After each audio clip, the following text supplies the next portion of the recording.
La première question est de savoir quelle voiture a démarré le premier. Donc l'origine de l'axe du temps est située ici, à t0. Nous remarquons que la voiture qui démarre à cet instant-là, c'est la voiture numéro C. Donc la voiture qui est la première à démarrer est la C. Ensuite, nous voulons savoir si les trois voitures se déplacent dans le même sens. Nous constatons que la voiture A et la voiture B sont toutes deux des droites avec des pentes croissantes. Comme il s'agit d'un graphique X de t, donc d'un MRU, les droites à pente croissante signifient que les vitesses sont positives. En revanche, C est une droite avec une pente décroissante et va donc avoir une vitesse négative. Alors, pour rappel, dans un repère de la position en fonction du temps, une vitesse positive signifie que l'on se déplace dans le sens du repère. Tandis qu'une vitesse négative signifie qu'on se déplace dans le sens contraire du repère. Ça signifie que A et B vont dans le même sens et C va dans le sens contraire. À l'instant T2, A dépasse C. Cette affirmation est fausse. Comme A et C se déplacent dans des sens contraires, A croise C mais ne peut pas le dépasser. À l'instant T3,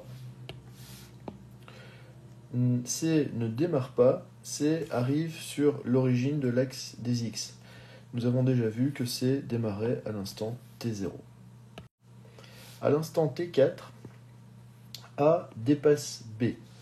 Cette affirmation est vraie car A et B se déplacent dans le même sens et ils partagent la même position. A roule moins vite que B.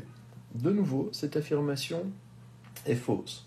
Dans un graphique X de t, la vitesse est donnée par la pente de la droite. Ici, on remarque que A a une pente plus importante que B.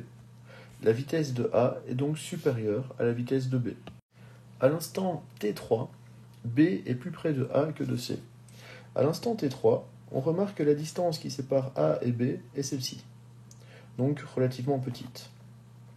Tandis que la distance qui sépare B de C est celle-là, beaucoup plus grande. Ça implique qu'effectivement, B est plus proche de A que de C. À l'instant T1, donc ici, C est situé à cet endroit-là.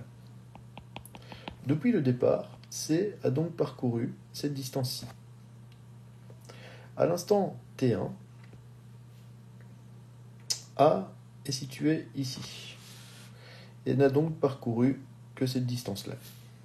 Pour finir, au même instant, B est situé à cet endroit-ci sur le repère et il aura donc parcouru cette distance-là. Effectivement, à l'instant T1, C a parcouru la plus grande distance.